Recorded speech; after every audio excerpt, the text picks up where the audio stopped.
Short trick से पहले अगर हम प्रतिशत निकालते हैं तो किस तरह निकालते हैं, कोई भी दो संख्याएं होती हैं तो हम क्या करते हैं, उनकी गुणा करते हैं और 100 से भाग करते हैं, तब जाकर हम उसका प्रतिशत परसेंटेज निकालते हैं। लेकिन हम यहाँ पर शॉर्ट ट्रिक से करेंगे, जैसे हम करते हैं, जैसे 25 का 50% हम निकालते हैं तो इसकी मल्टीप्लाई करते हैं और 100 से डिवाइड करते हैं। लेकिन हम शॉर्ट ट्रिक से बताएंगे कि आप कैसे उसका मल्टीप्लाई कर सकते हैं। इसकी मल्टीप्लाई करेंगे तो आएगा 25 पंजे 125 और 0 और अपॉन 100, और 100 से डिवाइड करने का मतलब है कि 2 के बाद हमको पॉइंट लगाना है, और एक जीरो से एक जीरो बढ़ जाएगा और पॉइंट आएगा यहाँ पर, यानी कि 12.5, यानी 25 का 50% अगर हम निकालेंगे तो कितना आएगा हमारा 12.5, यानी 12.5 होगा। 50% का मतलब है आधा, तो 25 का आधा हो गया 12.5। अब इसी तरह से अगर हम शॉर्ट ट्रिक से निकालें, इससे हमको ये पता लगता है कि इकाई के अंक अगर 50% है और 20%, 20 का 50% निकाले थे, यानी कि दोनों में एक एक जीरो आता है, नीचे हमारी 2 जीरो होती है, तो उन 2 जीरो को हमको कैंसिल करना है। तो उनको कैंसिल करने के लिए अगर यूनिट डिजिट इकाई का अंक हमारा दोनों में हो, एक एक जीरो दोनों में हो, तो क्या करते हैं, उसका शॉर्ट ट्रिक बन जाता है। और शॉर्ट ट्रिक ये बनता है, जैसे 20 का 30% निकालना है, इधर देखो बेटा, 20 का 30% निकालना है तो क्या करेंगे, 2 की और 3 की सीधे मल्टीप्लाई करेंगे तो कितना आएगा, 2 या 6, तो 20 का 30% कितना हो गया, 6। इसी तरह 40 का 40% कितना होगा, 4 चौक 16, और 60 का 70% कितना होगा, 42, और इसी तरह 50 का 20% 10। है ना ये जी शॉर्ट ट्रिक। अगर जीरो आए इकाई अंक में, दोनों में एक एक जीरो होता है भाई, है शॉर्ट ट्रिक। नहीं तो फिर क्या करना है, फिर ये करना है, जैसे हमको क्या निकालना है, 30 का 15%, तो कितना होगा आप बोलो, अब बता सकते हो।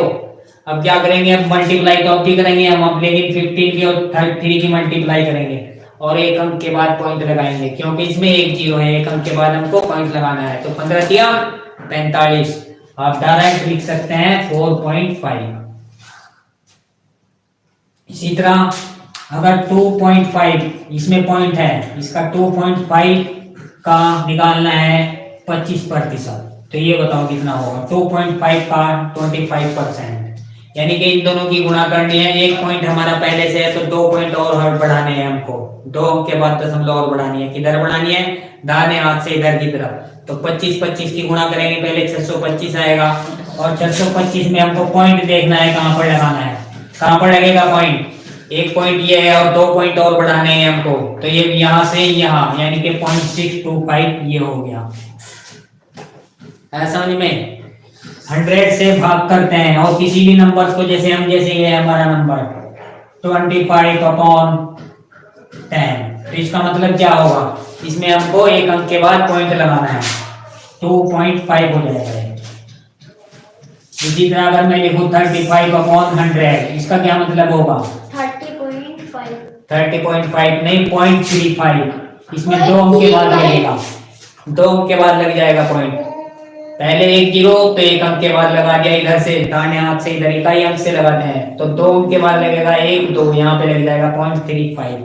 अगर मैं इसको 1000 से डिवाइड करूं तब कितने अंक के बाद लगेगा, 3 अंक के बाद। अब 3 अंक किस तरह करेंगे, 3 अंक कैसे करेंगे, इधर पहले यहाँ पर जीरो लगाएंगे और पॉइंट यहाँ पर लगाएंगे, तो कितना आ गया 0.035।